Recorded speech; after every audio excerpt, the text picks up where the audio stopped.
Cette fois-ci, t'as raison. Terrain de ce côté aussi. Voilà. Ah ouais. Oui, donc, Alors, je vais tourner autour, t'inquiète pas, c'est... Ouais, ouais. Et c'est quand vous voulez. il triple la prise.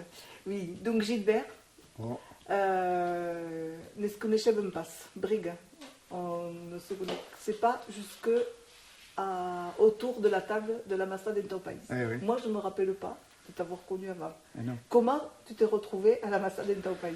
Est-ce que tu te souviens de ce Ah oui, oui, cheminement? oui, bien sûr. Bon, donc moi, je suis venu à la Massade par la Batsar. C'est ça. Donc la Batsar, c'était un petit groupe, comme il s'en faisait à l'époque, groupe de musique. Bon, moi, je n'étais pas particulièrement musicien, mais il se trouve que j'avais sur Agen, lorsque j'étais sur Agen pour mon service militaire, j'avais côtoyé les gens du Perlempempen Folk et d'un groupe d'initiation de danse à l'époque, et on avait sympathisé. Et en rentrant sur Pau, par l'intermédiaire donc de Philippe Courant, on avait monté donc le groupe. Lui voulait faire de la musique, il connaissait Jean-François, il connaissait un petit peu le milieu musical et ce qu'on appelait plutôt folk à l'époque qu'autre chose. Donc on a décidé de monter ça, puis on s'est rendu au centre, comment ça s'appelait, à la Pépinière. À la Pépinière. C'était la Pépinière. Hein. C'est à la Pépinière où il y avait des danses traditionnelles. Il se trouve que comme on maîtrisait, finalement de pratiquant, on est passé à formateur. Donc on a appris à beaucoup de jeunes étudiants à l'époque, puisque c'était créé par la fac de Pau, avec Jean-François. C'est là que j'ai connu Jean-François Tisnet.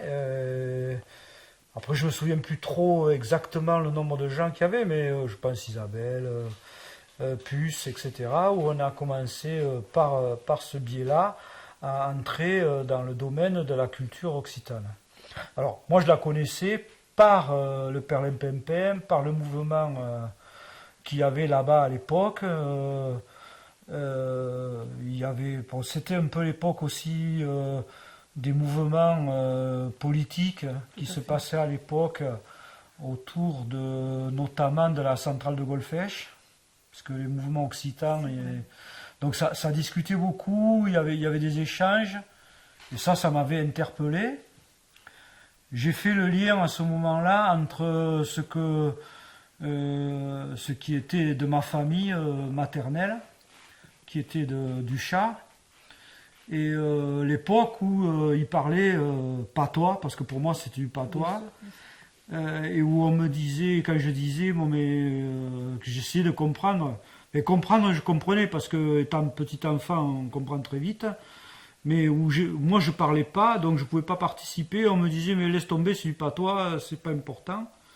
Or là, il se trouve qu'étant dans ce milieu culturel, puisque c'était vraiment une grosse association sur Agen, hein, il y avait les Perlempempens, il y avait Dany Doba, il y avait Maryse Brumas, il y avait tout un tas de gens qui étaient très actifs dans le domaine culturel et qui m'ont là expliqué d'où venait cette dichotomie entre une culture finalement familiale, régionale. Enfin, j'avais pas fait le lien, mais après j'ai fait le lien entre tout ça, et revenu à Pau, le fait de tomber au sein d'un mouvement initié finalement en lien avec la fac de Pau a fait que j'ai continué à comprendre ce processus.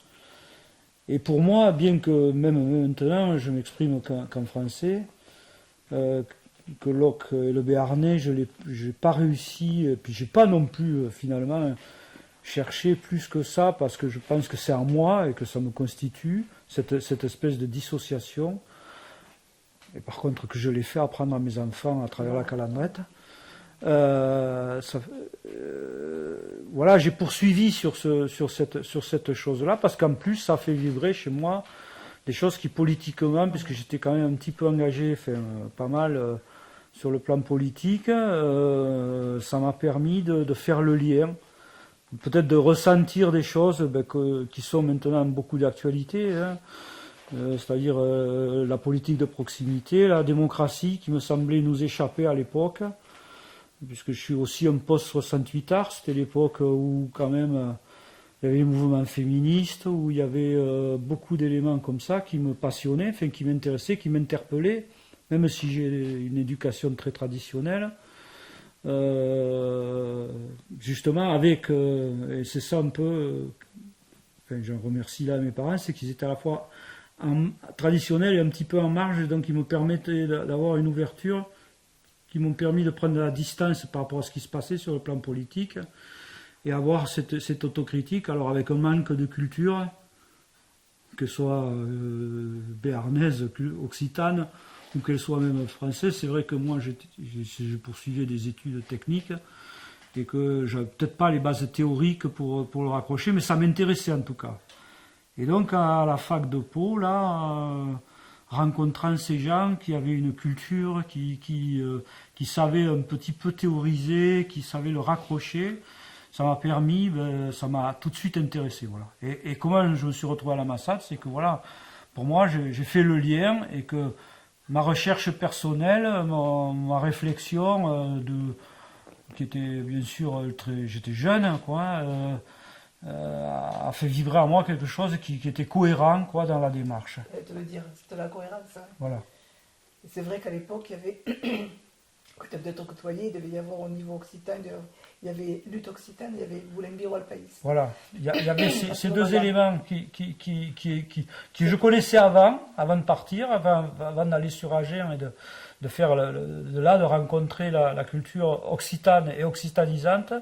Je les connaissais, je n'avais pas encore bien saisi, mais là-bas, ça m'a permis de faire le lien. Et en revenant ici, de voir qu'il y avait ces forces vives que j'ignorais, à l'époque où j'étais étudiant, lycéen, puisque j'ai fait mes études supérieures, mon BTS à Saint-Cric, mais en fait je faisais partie des mouvements qui bougeaient un petit peu sur toutes les lois de l'époque, dans l'enseignement, et puis voilà, les autres, hein, même jeunes, ont participé à des manifestations contre Franco, etc. Enfin bref, mais oui, c'est ça. Tout ce milieu-là, j'ai fait le lien à ce moment-là, alors qu'à l'époque, je n'avais pas fait. Mais de voir qu'il y avait une continuité, ça m'a permis de raccrocher et de comprendre ce qui m'intéressait, quoi, et de piger. Et donc la Massade, pour moi, c'était naturel. Parce qu'on s'est vu à la Massade, où on avait envie de faire bouger les choses concrètement. Moi, je me rappelle. Voilà. Parce que moi, c'était mon cheminement, c'était que j'étais allée un petit peu dans des réunions de Boulembiro Alpaïs, de lutte occitane, et j'étais pas à l'aise parce que c'était des discussions politiques de gens qui avaient une culture politique. Voilà. Où je ne savais pas trop, je me sentais pas bien dans ces discussions, si tu veux. Moi, ce qui m'attirait à la Massade, c'était qu'on était là pour tous, on s'était été dit, je pense, on avait dû se le dire, on était là pour faire des choses concrètes, pour reconquérir cette culture qu'on était en train de se réapproprier chacun à notre rythme. Oui. On avait envie de faire des choses, quoi. Oui, c'est clair. C'est-à-dire que c'est un peu pour moi aussi qui suis allé, qui m'étais tourné même vers les anarchistes. Pour moi, ça restait très théorique, ouais. Alors que, ayant m'étais intéressé notamment à la guerre d'Espagne, ayant lu des ouvrages notamment sur les communautés anarchistes, sur ce qu'elles pouvaient, les interactions qu'il y avait à l'intérieur. Ça, je me trouvais pas dans le concret. C'est-à-dire que pour moi, il y avait une énorme différence entre l'idéologie qui m'intéressait, mais qui manquait de concrétisation. Quant à la langue, oui, voilà, quant à la langue, à la culture, j'avais un manque. C'était ce qui avait créé ce manque de lien entre ma famille maternelle, puisque paternelle n'est pas d'origine pas béarnaise, mais enfin entre ce fait j'arrivais pas à faire le lien. Et là, je me suis dit, j'avais besoin de comprendre. Et puis l'attachement à me dire effectivement, le fait communautaire m'intéressait, par exemple. jeune post-68 ans, je connaissais des communautés dans l'Ariège, etc. Mais j'avais du mal à penser comment elles pouvaient vivre. Mais le fait qu'on puisse vivre sa vie en Béarn, en Occident, enfin, là où on était, là où on voulait vivre, parce que bon, on n'avait pas cette, moi j'ai pas du tout, pour moi ce qui m'avait plu aussi dans le mouvement occitaniste, c'est qu'il n'y avait pas ce côté renfermé, quoi. C'est-à-dire, il ne fallait pas avoir voilà, ce n'est pas le communautarisme. Voilà, la carte d'identité. La carte d'identité, c'était simplement comprendre là où on était, d'où on venait, et là où on avait envie d'être. Voilà. Mais qu'il fallait forcément comprendre ce qui se passait autour de soi pour pouvoir bien être là où on avait décidé de vivre. Ça m'avait beaucoup plu. C'est quelque chose que j'avais très fortement ressenti. J'ai beaucoup appris sur Agen, quoi, de ces gens qui étaient vraiment très ouverts, quoi. J'ai beaucoup, ils m'ont beaucoup apporté à ce moment où on est un peu particulier dans la vie d'un jeune garçon, c'est d'un jeune adulte qui passe dans ce rite qui correspond au service militaire. Finalement, d'être tombé à ce moment-là sur des gens qui étaient capables d'amener des éléments de cette nature, c'est très important pour moi. Quant à l'ambassade, on y est arrivé, puisqu'à un moment donné, on s'est trouvé confronté à se demander à quoi servait tout ce qu'on faisait, les danses, les chants, la musique, tout ça. Pourquoi tout ça, quoi, finalement, quoi. À quoi il fallait bien le raccrocher à quelque chose. C'est vrai qu'à l'ambassade, on a commencé à se dire, mais oui, ça peut être utile tous les jours à notre vie, c'est-à-dire, mais aussi dans notre manière de vivre en tant que personne, construire à la fois un système économique, un système social, une communauté d'esprit et de vie, qui ne soit pas sous l'influence de ce qu'on appelait plutôt à l'époque la société de consommation, qui est plus trop aujourd'hui d'actualité dans ce sens-là, mais qui à l'époque commençait, le mouvement post-68 art, c'était quand même de dire qu'on n'allait pas se laisser embarquer dans des systèmes qu'on ne pouvait plus gérer.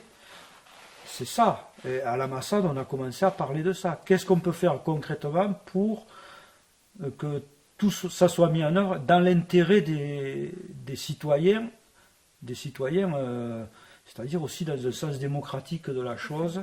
Ouais. Voilà comment je l'ai vécu moi au départ. Ce cheminement très... Ouais. Qui était clair aussi. Voilà. Avec des axes, donc à un moment est émergé l'axe de l'école. C'est vrai que moi, personnellement, c'était partie des jeunes aussi qui n'étaient pas encore à... Voilà, j'avais pas d'enfants, donc... voilà, ça, ouais. Mais le fait voilà, on avait pensé à ça, on avait pensé aussi... Parce qu'il y avait aussi les gens du journal País, oui, qui nous amenaient sur une dimension un petit peu transfrontalière aussi. Et ça, c'était intéressant, parce que côté espagnol, d'abord parce qu'il y avait les Basques, il ne faut pas oublier que quand même, pour moi, en tout cas, on parlait plus des Basques que des Catalans à l'époque. Le mouvement qui est autonomiste, enfin le mouvement des gens qui voulaient vivre et travailler dans leur pays, c'était les Basques. Et donc, ça passait aussi par l'Aragon à un moment donné. Tout à fait. Et ça, c'est arrivé pour moi, enfin en tout cas à mon niveau, c'est arrivé par País. País qui avait des contacts, etc. Donc, moi j'ai trouvé cette expérience. D'abord, País c'était intéressant parce que c'était une action de gens qui s'étaient mis en commun, d'ici, qui s'étaient mis, qui avaient réalisé, enfin ensemble, une forme de coopérative, quelque part, dans un domaine maîtrisé par le national. Oh là là, oui. C'est-à-dire le journal, la communication, les médias, dont on savait qu'ils allaient devenir de plus en plus prégnants dans la société. Et ça, c'était une expérience, moi qui me passe, vu de l'extérieur, puisque je n'étais pas partie prenante, loin de s'en faut, mais je la voyais, je la côtoyais, et moi, ça me semblait ça aussi important, quoi. Donc quand ils amenaient des idées sur ce qu'était la demande de certains peuples, comme les Aragonais ou les Basques, d'avoir une vision de développement personnel, à la fois culturel, mais aussi sociétal, mais aussi économique, enfin, sur tout un tas de branches, enfin, de la vie courante. Moi, moi, à l'époque, en tant que jeune, ça me passionnait, quoi. Je me disais, ça changeait l'angle de vue. ça C'était changeait toujours, complètement le point de vue. on le voyait d'ici. D'ici, C'était voilà. l'analyse de la vie, mais voilà, avec un autre point de vue. Voilà, Un et puis autre point cette d'ancrage. cette idée que des gens pouvaient faire par eux-mêmes, contrairement à nos sociétés où tout venait de Paris, Voilà. où tout était centralisé, où on avait l'impression finalement de n'être que des pions dans un système, on voyait que des gens étaient capables de s'unir, de créer des choses, alors soit sur le plan individuel, comme Païs par exemple, ou sur le plan des communautés comme les Basques, comme les Aragonais, qui avaient demandé déjà la création de la région autonome d'Aragon. Moi, ça m'avait... Ça correspondait à ce moment-là. ça correspondait à une vision, quoi. C'était pas là. Est-ce que c'était avec le Centre Pays qu'on avait lancé ou qu'on avait travaillé avec au Centre de recherche au Béarn Aragon? Voilà, c'est à ce moment-là qu'on a créé Béarn Aragon. C'est à ce moment-là, en fait, c'est passé via... alors, je ne pouvais pas détailler tout parce que je n'ai pas participé à tout, puis bon, de toute manière, mais c'est à ce moment-là que Béarn Aragon, quand, notamment sur le problème de la liaison Pau-Canfranc, qu'on a rencontré, il y avait ces gens qui bougeaient déjà à l'époque, depuis la fin de la liaison, et qui demandaient, donc tous ces Parisiens qui nous disaient que c'était pas possible, ces Aragonais qui, eux, bien sûr, pour eux c'est primordial, ça l'est encore, hein, ça l'est toujours, c'est toujours d'actualité. Et ça nous a amené, oui, à dire qu'on avait une réflexion, qu'est-ce que ça voulait dire finalement être la nation française dirigée, tournée vers le nord, alors qu'on avait une ville équivalente comme voisin, avec des implications en plus historiques très importantes dans les relations transfrontalières, où il suffit de se promener en montagne pour savoir qu'une frontière, c'est juste un bout une pierre sur un chemin. Donc on voyait bien que, c'est là aussi, beaucoup avec Païs qu'on a travaillé et qu'on a créé Béarn Aragon, et cette grande conférence qu'il y avait eu à la Foire Expo, aux grandes dames des politiques locaux qui ne comprenaient pas ce qui se passait, qu'on faisait venir un ministre aragonais, quoi, alors que là aussi on prouvait que des citoyens pouvaient s'organiser et avoir des réflexions sur des terrains qui a priori n'étaient pas de leur ressort, les dépasser, mais un simple citoyen comme nous, quoi, pouvait faire venir des gens de haut niveau, disons, sur le plan politique, des élus, y compris des chefs de gouvernement autonome, pour parler de choses qui nous intéressaient tous. Parce que bon, Béarnais, on sait bien que l'axe de Saragosse peut représenter quelque chose d'important dans notre développement économique, parce que l'économique aussi, en tout cas pour moi, était très important à cette époque-là, quoi, tout jeune dans la réflexion. Moi, je me rappelle dans cet esprit-là, je me rappelle de ces grandes fêtes où les Aragonais nous donnaient une joie de vivre, je me rappelle, c'est bouillonnaire, c'est la bourdette, c'est voilà, tout ça. avec Dada à l'époque, avec les Pagayous, cet échange de joie, de dire bon, on a plein de trucs à faire ensemble, quoi. Tout à fait. Ça nous a donné une pêche terrible, tout ça. C'était clair. D'abord, on voyait des gens qui savaient vivre joyeusement, ce que les Béarnais traduit dans leur charme en tout cas. Et puis en même temps, faisaient le lien. Ça, on le savait un petit peu, les Basques aussi, mais d'autres que les Basques étaient capables de le faire, parce qu'aussi, bon, nous, moi en tout cas, petit Béarnais, face à la mouvance, puisqu'on est quand même là à l'époque toujours de l'ETA. Oui, c'est ça, oui. Et on pouvait le vivre aussi. C'était problématique aussi. C'était aussi problématique de se positionner face à la violence, tout à fait. Qui n'était pas forcément le chemin qu'on avait choisi, en tout cas. On l'a pas fait, ça. On l'a pas fait. Bon, et puis on voyait bien que d'autres gens étaient capables de vivre d'autres choses. Moi, je trouvais ça intéressant, quoi. Donc, ça a été si très marquant aussi, quoi. Mais en Ça, c'est Aragon, le contexte de création de Garnette, c'est tout ça c'est ensemble. cette dynamique. C'est tout En ça tout cas, ensemble. c'est les mêmes. Ce sont, pour ou prou, bien sûr, C'est les mêmes. il y avait d'autres personnes, mais globalement, ce sont les mêmes personnes qui ont voulu bouger, voilà, qui étaient dans ce sens-là, c'est-à-dire un sens qui était, bien sûr, culturel, linguistique. C'était la base pour eux, pour certains, pas pour tous, par exemple pas pour moi. Et puis qui était aussi d'une dynamique politique, éminemment politique, je crois, mais aussi économique, parce que moi, par exemple, j'avais un ami qui faisait partie des gens qui ont monté ces coopératives de financement sur le Pays Basque. Voilà, c'était des amis à moi. C'est vrai. Et ils avaient monté des structures coopératives basques pour financer des projets internes. Et ça c'était aussi une dimension qui était intéressante. C'est-à-dire, on n'allait pas chercher ailleurs, forcément. Les gens trouvaient un intérêt commun à créer de la dynamique économique. Parce que, bon, c'est bien joli de vouloir faire des choses, mais encore faut-il avoir les moyens de vivre tous les jours, quoi. Et je pense que moi je connaissais des amis à moi qui ont monté des coopératives, des sociétés coopératives dans des domaines pointus, parce que ça aussi c'était parce que ce qu'on nous reprochait un petit peu dans la recherche de la culture, et notamment dans le vouloir de la langue, c'est qu'on parlait de passéisme, de vouloir vivre dans le passé, alors que à côté, quoi, moi j'avais des amis au Pays Basque qui vivaient leur culture, mais qui en plus créaient des outils dynamiques, et notamment des sociétés informatiques, par exemple, plus tard qui se sont retrouvés dans le groupe Fagor, d'ailleurs, la coopérative de Mondragon.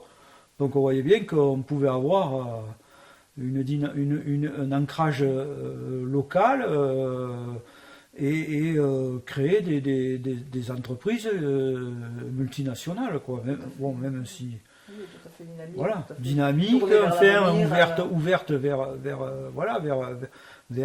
le monde.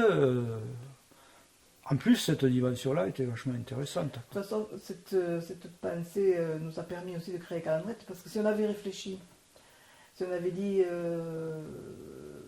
il faudra demander des sous, non, on se les a demandés à nous, à nous et à notre et à tous les gens. C'est un petit peu le principe de la coopérative aussi. Pour moi, c'est une forme de coopération. On a sollicité tous les gens qui étaient autour de nous, les gens qui étaient adhérents à des associations comme Pernos, comme l'IO, on a demandé les adresses, on a envoyé des lettres, et tous ces gens-là ont renvoyé des participations en fonction de ce qu'ils pouvaient. C'est un peu le principe de la coopérative aussi. Hein. Comme les campagnes. Tu mets un petit peu d'argent, ce que tu peux, et ça fait... pour démarrer, il nous le fallait. Ça n'a pas pu tenir sur le long terme parce que la machine devenait trop grosse, le calendrier. Bien sûr. Mais au départ, ça a été essentiel que nous soyons soutenus par tous ces gens-là. C'était la campagne des dons et des virements. Des virements, oui. C'est-à-dire que bien, ça, hein.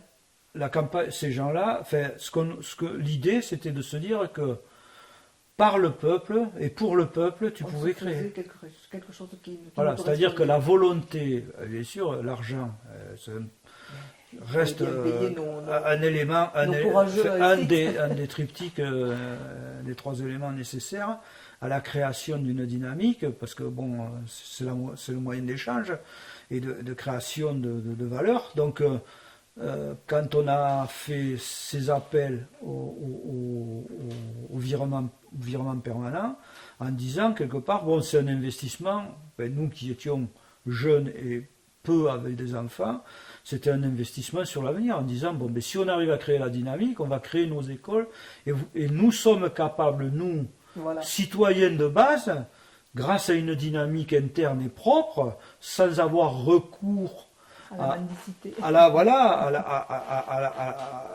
Et surtout sans chercher forcément le rapport obliger quiconque contre son gré à faire partie de la dynamique. On peut prouver que ça peut marcher si notre position est légitime. Et je crois que c'est ça qui a été le plus important, c'est que c'est les gens qui ont adhéré, et Dieu sait s'ils sont nombreux, parce que On a été nombreux. ça continue. Hein. Il existe encore au sein des Calandrettes des gens qui n'ont pas cessé de verser, de faire leurs dons, voilà, leur virement permanent depuis plus de 40 ans. Donc ça, c'était aussi, oui, une forme. Alors, elle n'était pas structurée, quoi. Elle ne trouvait pas de pendant juridique, mais c'est une forme de coopération, de mutualisation. Hein, ça nous a permis la liberté.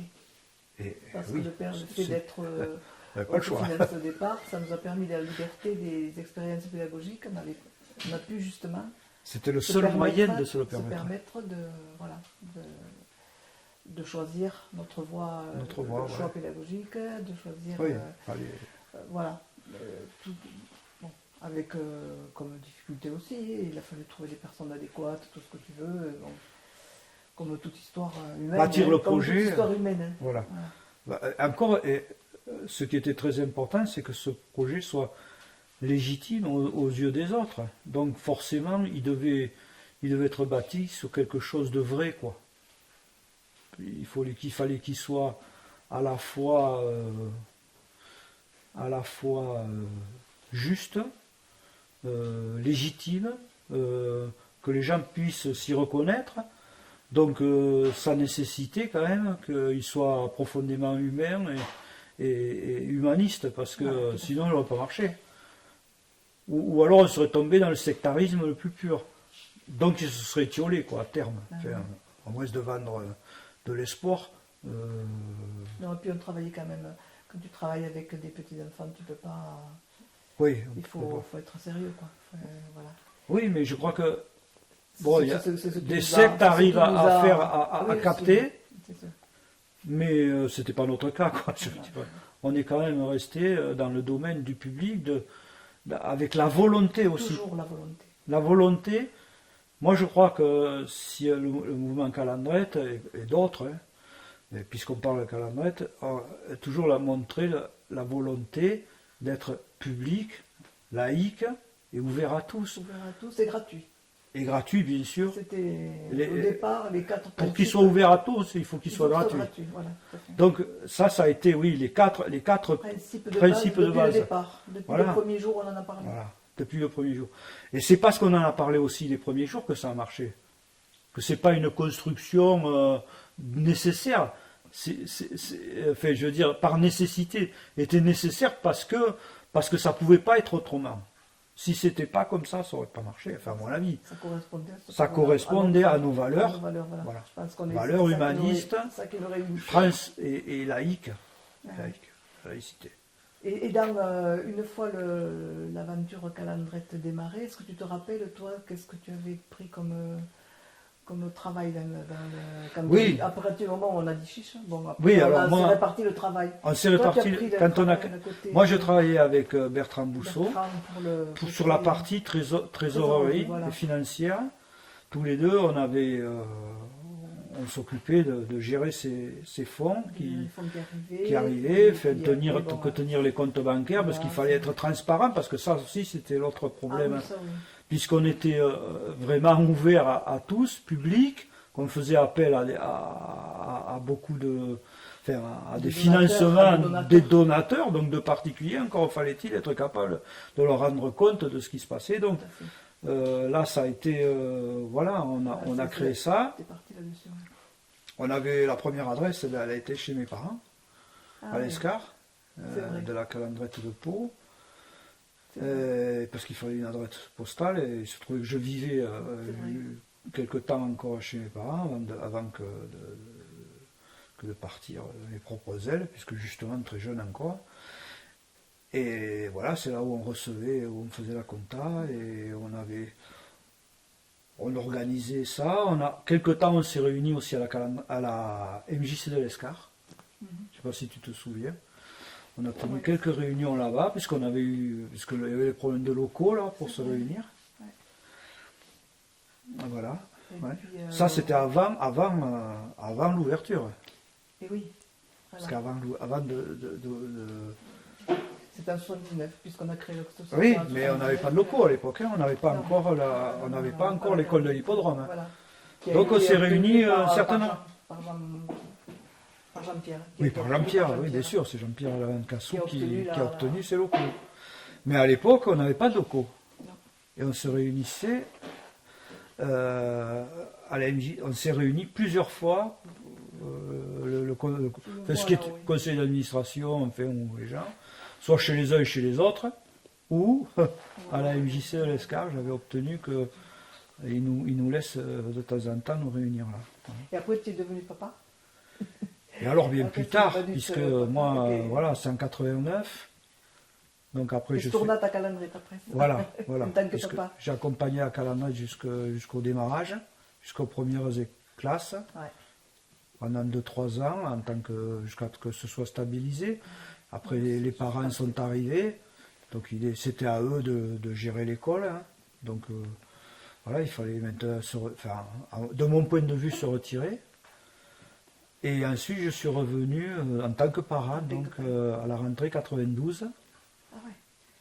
Puisque moi j'ai eu mes deux filles ont intégré la calandrette de Pau Il y a quelques émois lointaines, non? et qui sont restées jusqu'au CM2. Moi j'ai pris la présidence Ah oui. à plusieurs reprises Ah en ouais. alternance. Enfin, voilà, et Bénédicte aussi, donc ma femme. Bénédicte aussi, elle l'a pris. Elle n'a pas été présidente, elle était secrétaire ou D'accord. trésorière. Mais elle l'était déjà, non? Elle était pas. Elle était au depuis. départ. Ah oui, elle est arrivée déjà en 79. Voilà. Voilà, parce que moi je vois Bénédicte avec toi. Hein. Oui, oui. Dès 79, dès janvier 79, quoi, elle était là. Ouais. Elle faisait partie Hier des à la militants. Massade. Hier Ouais. à la Massade. Oui, bien sûr, était elle là, était à la ouais. Massade, bien sûr, oui. Oui. C'est là qu'elle avait été là. Ouais. Dès 79, oui. Oui, au tout début. Donc, Voilà. résistante de longue date. Oui, on a un long parcours quand même. Voilà. Mais après, on a été donc parents, on a mis nos enfants à Calandrette. Voilà. Voilà. Et puis là, on a été président, trésorier. Et presse, voilà, et presse faire la bite des tout-dits et des calendriers. Voilà. Les combats au quotidien, du bungalow et de la classe et de la pérennisation. Enfin, surtout, le but, c'était la pérennisation de l'école, avec ce passage un peu particulier qui a été quand on est passé on a créé, qu'on est devenu une école privée. La loi, à ce moment-là, c'est des moments clés là, c'est l'école sous contrat. Voilà. Comment gérer cette notion qui pour nous était vraiment Oui, on ne voulait pas être école. On voulait pas. Oui, parce que pour nous c'était comme privé, confessionnel. tout voilà. ça. Donc comment gérer ça en étant, et là à ce moment-là inscrire dans la charte que la Calandre était la véritable école en Occitan du service public. Voilà. Il a fallu Et c'était déjà écrit dans le premier numéro. oui, mais Je l'ai je vais le dire. ça a été inscrit dans la charte. Voilà, là on l'a mis dans la charte parce qu'elle n'était pas faite à la charte. Voilà. Et ça a été ce moment-là, voilà, ces moments clés qu'on a vécu. Puis après, Bénédicte, elle a vécu le passage de l'hippodrome à Guinemer. Elle faisait partie avec Puce, donc Puce était présidente à ce moment-là. D'accord. Et elle était trésorière, donc ils ont D'accord, le déplacement. le déplacement, voilà. D'accord. Et ça c'était en quelle année alors ça ce déplacement? Alors là, Je sais l'année pas, exacte, moi, je ne sais pense pas, pas. mais non, je ne sais pas l'année exacte, mais on pourra le retrouver. C'est hein. pas grave. On pourra retrouver l'année exacte. Ça a été un grand moment parce qu'on se trouvait à l'étroit. On avait d'abord, la première chose, on a installé un bungalow pour faire la classe de français, parce que l'école grandissait sans cesse. Il manquait de classe, donc on avait mis un bungalow pour faire le français. Puis ensuite, ça c'est sous ma présidence, on a fait venir 2 préfabriqués qui sont de l'usine L'Oréal, de Mourenx, qu'on a acheté, enfin qui nous ont donné et qu'on a réussi à négocier avec la mairie pour pour les installer. Donc on a ouvert la salle de classe de français à la... Tout ça, c'était à Montardon encore. Je veux dire, ça est revenu Montardon encore. C'était là-bas, oui, C'était à l'école de l'hippodrome. À l'école de À l'hippodrome. l'école de l'hippodrome. Et puis après, c'était trop petit, et là, puis de toute manière, la mairie de Pau nous a on a négocié, on demandait sans cesse une nouvelle classe, et là, ils nous ont proposé Guinemer. Et on s'est transféré donc à Guinemer, voilà. Donc là-bas, quelqu'un sorti d'ici où tu avais mis des places. Oui, Au voilà. milieu des potes. Voilà, et ils se sont trouvés trop petits maintenant à Guinemer. Avec, Donc, ça a duré... avec, comme on disait tout à l'heure, toute la population est maintenant de Pau. Voilà, c'est-à-dire, alors il y a eu cette transformation petit à petit sur l'hippodrome, c'est-à-dire qu'on est passé avec des enfants qui venaient de partout, puis après à parité, puis après, mais déjà vers la fin, on était largement, les Palois étaient largement majoritaires. Mais c'est sûr qu'à Guinemer, ça a été, de toute manière, à Guinemer, L'école des quartiers. c'est devenu une école de quartier. Voilà, Il y a eu une normalisation. Et c'est là que ça a été très important d'être très fort sur nos bases, c'est-à-dire sur la langue. La qualité de l'enseignement. La qualité de l'enseignement, je crois que là, c'était le facteur déclencheur, quoi. Les gens venaient pour ça, mais il ne fallait pas qu'ils viennent que pour ça. Parce qu'on se serait retrouvé dans le conflit de l'entre-soi, c'est-à-dire l'école laïque fermée, et finalement se monter une école privée à la place, pour faire un meilleur enseignement que l'école laïque. C'était intellectuellement pas viable. Non, ce qu'on avait, c'était une calandrée, c'est-à-dire c'était une école immersive. Tout à fait. Hein, le fil conducteur, c'était quand même de rester campé sur nos positions, de la dualité, langue et pédagogie. Voilà. On ne pouvait pas se permettre d'abord je veux dire, nous intellectuellement on l'aurait très mal vécu, mais évidemment c'était sans cesse de recadrer, ça a été souvent le rôle des présidents et des conseils d'administration de l'époque, de sans cesse ramener dans cette réalité, parce que c'était le risque du dérapage, de l'école entre soi, se créer sa petite école, puisque... Sa petite pédagogie. Voilà, on a des très beaux principes de pédagogie, avec donc ce qui nous était reproché, moins d'élèves par classe, etc., etc. Donc plus de moyens, qu'on se crée nous-mêmes les moyens, parce qu'ils ne sont jamais venus de l'extérieur. Enfin, en tout cas en totalité, il a toujours fallu que nous compensions notre oui, cette règle qu'on s'était fixée, mais même au-delà, hein, parce que c'était au-delà que la compensation a lieu, même aujourd'hui. Enfin, d'après ce que je vis, en tout cas, ce qu'on me rapporte, on reste quand même... Si on comparait le coût d'un élève standard dans l'école publique aujourd'hui et le coût ce que coûte aujourd'hui à la communauté un élève de Calandrette, il est bien moindre que ce qui coûte dans une école publique. Donc finalement, on n'a pas à rougir de la situation. Évidemment, ça demande un investissement au niveau de l'associatif et donc des parents énorme. Et c'est finalement très pénalisant sur le développement. Hein. Et en même temps, c'est une garantie. C'est une richesse aussi. C'est une richesse. Siamo d'accord qu'avem potuto esveniment qui jamais ne serait imaginé.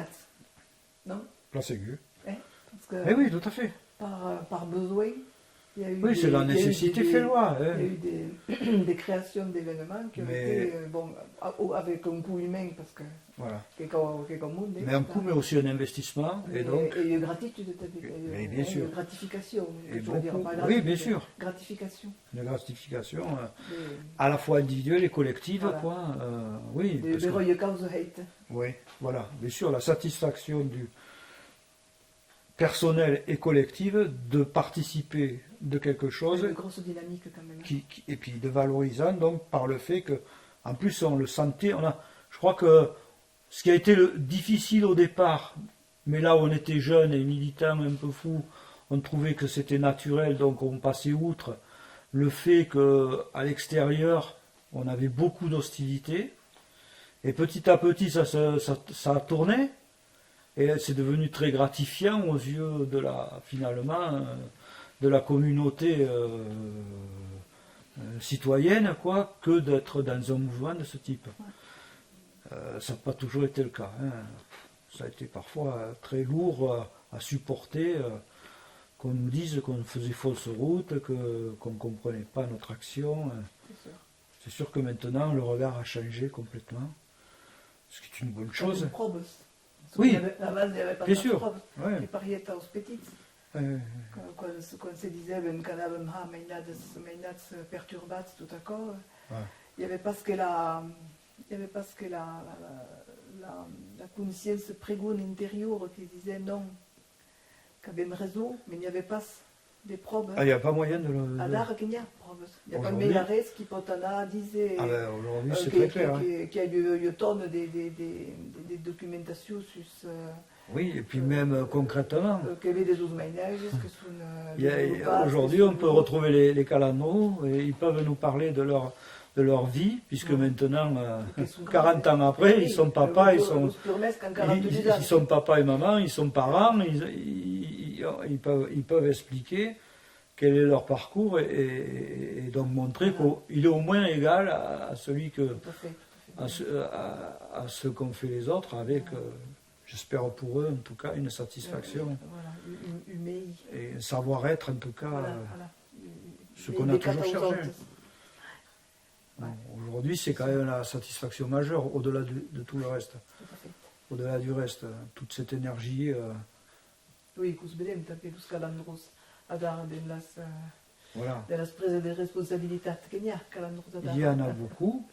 Je pense que si aujourd'hui, si on regarde, il y a parmi ces enfants issus des calandrettes beaucoup de gens qui sont qui ont un savoir-être important, tourné aussi vers les autres. Voilà. Je pense que ça c'est important. On le voit, nos enfants nous en parlent de toute manière. Mais ils nous parlent d'eux, ils nous parlent aussi des autres, et c'est ça qui est le plus important. Voilà. On voit bien que, bon, en tout cas, ça les a permis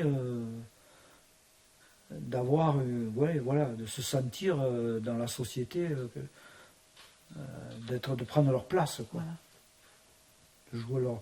De jouer leur rôle personnel, d'avoir une identité, certes, mais pas une identité malheureuse, quoi. Ouais. Créatrice et dynamique. Voilà. Qui est essentiel. Voilà, de citoyens du monde. Ouais.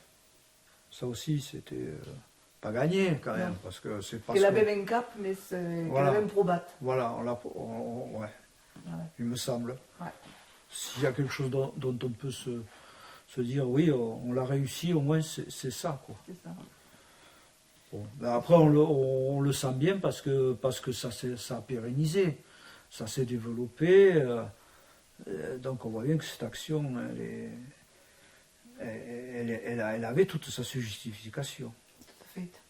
Après, je veux dire que peut-être tout n'a pas fonctionné parallèlement. Et non. Voilà, mais bon, chacun doit vivre son action.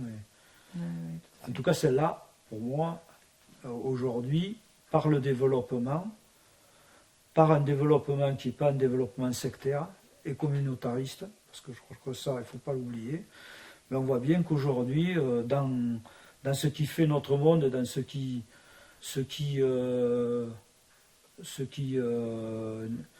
est le résultat de cette société folle que nous vivons, on voit bien que ce que nous avions en tête, en tout cas dans un modèle de vie, correspond. L'idée que les circuits courts sont un mode de vie intéressant. Ça ne veut pas dire se refermer, parce que faut se méfier, parce qu'il y a encore des gens qui nous disent qu'il ne faut pas prendre l'avion parce que ça pollue, mais il faut quand même connaître le monde pour pouvoir aimer les autres, quoi, et être en lien avec le monde entier, être mais une communauté humaine et non pas... N'est pas opposant. Voilà, et opposable. pas des opposants, mais le fait d'avoir conscience du développement local, ce que ça veut dire, et de ne pas penser qu'on peut cramer toutes les énergies d'un endroit en se disant on ira consommer ailleurs, mais penser au renouvellement, penser à la durabilité, penser à ne pas détruire notre terre, là où on est, là où on vit, qu'il y a une raison d'être et de la poursuivre. Et qu'il y a la balume sur le ligame social, sur le ligame humain, que nous passe vers la Et ça passe par possession. Et ça passe par un partage. Alors moi je suis pas pour... de toute manière, même à l'époque, j'étais pas pour... ce que j'allais dire, la tradition dans ce qu'elle a de figé. Mais je suis pour une certaine continuité, un développement.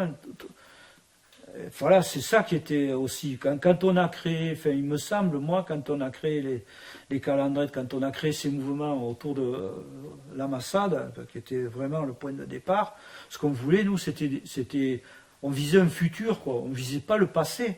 On ne voulait pas vivre dans le passé.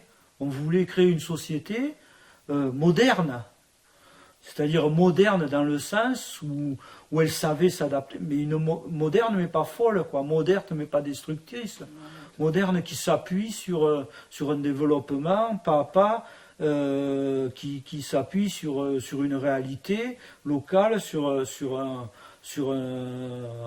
respect, voilà, sur du respect, le mot respect, très important. Sur respecter les choses pour leur permettre de se développer, de s'améliorer, parce que je pense que ça fait aussi partie du monde, mais d'améliorer le bien-être des gens, sans toutefois le détruire. Or là, on a l'impression que en fait, le monde va vers une amélioration tout en détruisant, quoi. Enfin, on ne sait pas trop où il va, quoi. C'est pas ce qu'on voulait. On voulait de la modernité, on voulait que les gens se trouvent mieux, bien sûr. C'est sûr qu'ils puissent avoir une espérance de vie plus longue, des soins meilleurs, etc. Mais c'est pas retourner dans le passé. Moi, ma grand-mère, qui était du Chat, me disait « J'espère que tes filles ne connaîtront jamais la vie que j'ai menée. » Parce qu'à 8 ans, elle a été placée dans une famille, parce que ses parents étaient tellement pauvres qu'ils ne pouvaient pas la nourrir. C'est sûr que pour elle, cette société était meilleure que celle qu'elle a connue. Ce qu'on voulait, c'était améliorer cette société sans toutefois la détruire, quoi. Lui donner une perspective. Mais on le voyait, enfin, c'était... Voilà.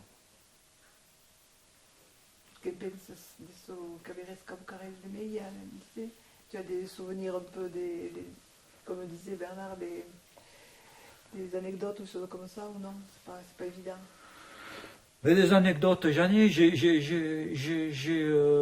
le cite, je dis souvent, c'est cette histoire d'aller, quand on allait distribuer des tracts au marché de Pau, où les gens, les Béarnais, parce que c'était là où on entendait le plus, au marché, aux halles de Pau, c'est là où on entendait le plus parler Béarnais. Enfin, pour moi, pas loin, puisque moi je suis pas loin. Évidemment, à Huchat, tout le monde parlait Béarnais, mais je dirais à Pau, au quotidien, c'est là où on l'entendait. Bon, là, on nous disait, mais pourquoi vous voulez leur apprendre le Béarnais, le patois, vous ne parlez pas de langue, apprenez-leur l'anglais.